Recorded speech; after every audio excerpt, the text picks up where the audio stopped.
Welcome to 24 Karis. I'm Kelly Johnson, founder and CEO of Karis by KJE, where we are committed to being your partner in the diversity, equity, and inclusion journey so that your organization can experience the power of we. We are wrapping up what has been a great series with Gerri Mason Hall of NetApp. Check out Gerri, connect with her on LinkedIn. You will see from her background, she has so much credibility and leadership in this space. And we're grateful to have you, Gerri, on 24 Karis. Thank you, Kelly. It's been a pleasure to join you for this series. Thank you. So I think as we, what better way to wrap up than to talk about the impact? What's the impact when organizations build broadly diverse leadership teams? And I know we tend to kind of go towards gender and race, ethnicity, because they're a little bit easier to measure, but we truly mean that from the broadest sense. But from your experience and what you've seen in this space, what becomes possible for an organization who's truly committed to DEI? Yeah, so I'll use the NetApp example. Our ambition is simple: to reflect the world that we're in, the communities that we're in. So we're a global organization. And so while we focus in the US, for example, on underrepresented ethnicities like Black, Latino, Native American, depending on what region we're in, that looks a little different: Japan, India, etc.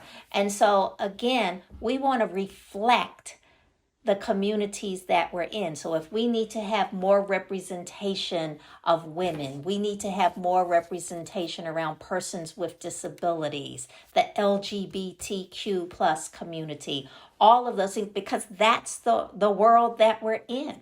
And we want to reflect that. And it's not just because we're nice people, we're good people, and we are. You are. But it's not just because we are business professionals. We have a commitment to our stakeholders, to our investors, to our shareholders. And that is doing good business.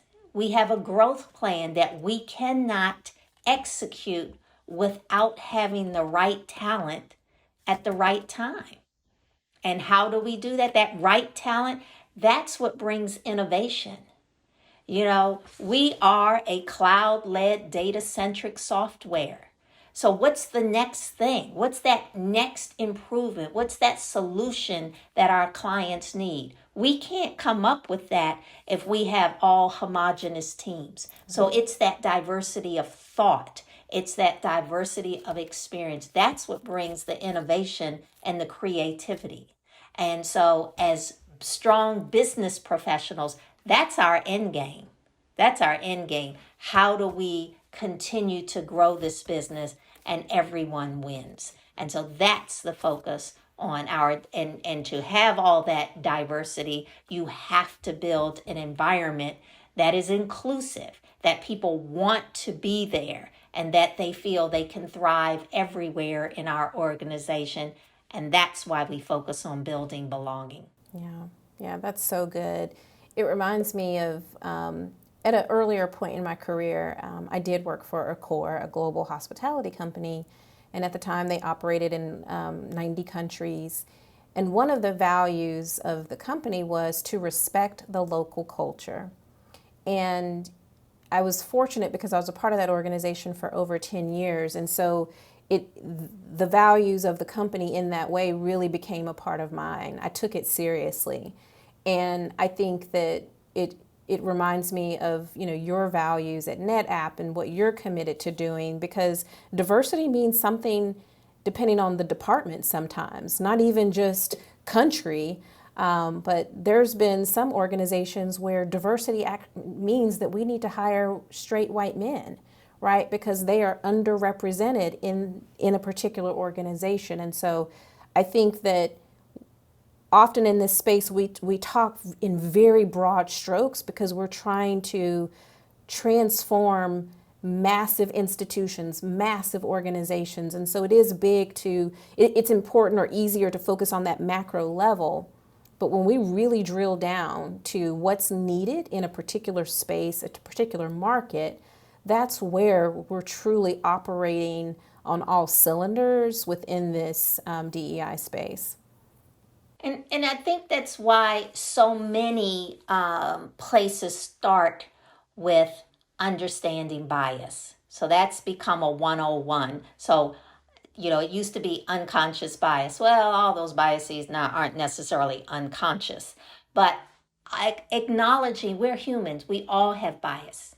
And so understanding our biases and then how do those show up in our day to day work. And so I think there's the opportunity because we may lean towards, oh, this person went to the same university that I attended, and therefore that makes them better for this role because they're just like me. And we're going to have this like thinking. And where does that get us in terms of our, again, our innovation and our creativity if that person just agrees with me on everything? Do I make progress? Will they challenge me?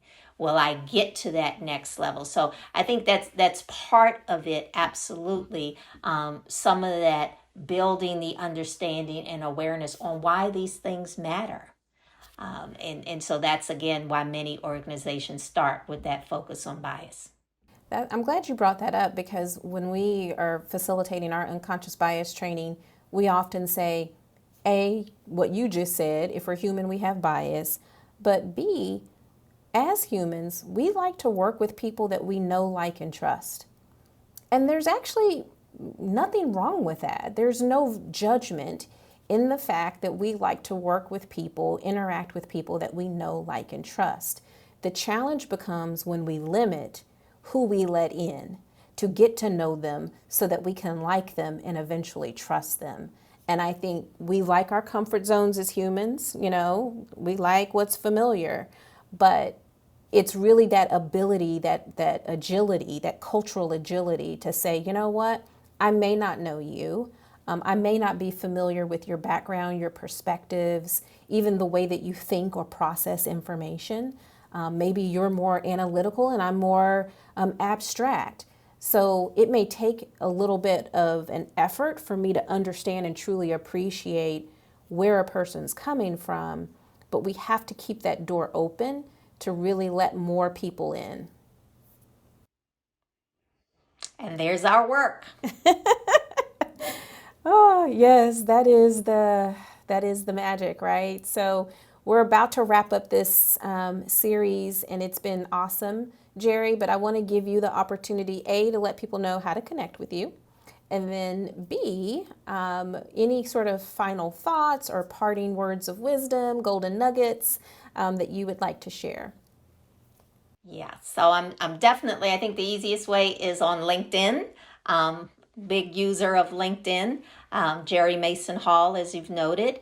And, I think that the key is that this is a continuum. This work will continue to evolve. It's iterative. I would encourage, especially novices, to tap into those who have been there, done it.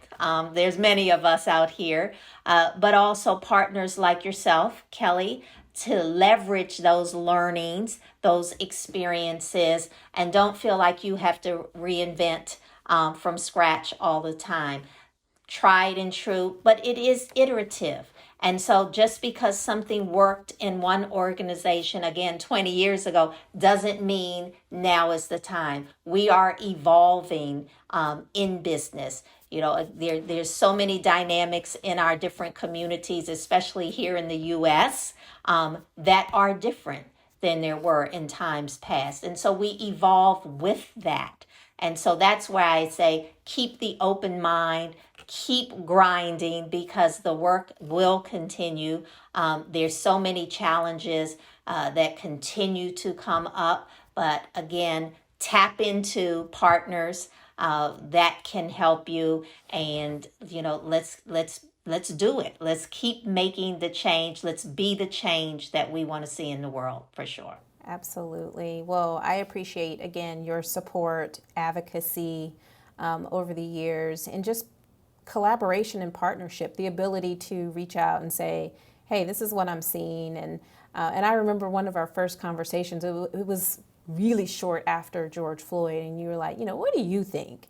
And I'm like, well, I'm gonna tell you what I really think. I don't know if you remember that, but it was like, just immediately the ability to just be real. And we need more authentic people leading change, leading Yes. innovation in organizations like you, Gerri. So thank you for your continued work. And just as always, just really appreciate you. Well, thank you, Kelly. Thanks for inviting me, and I look forward to continuing on this quest together. Absolutely.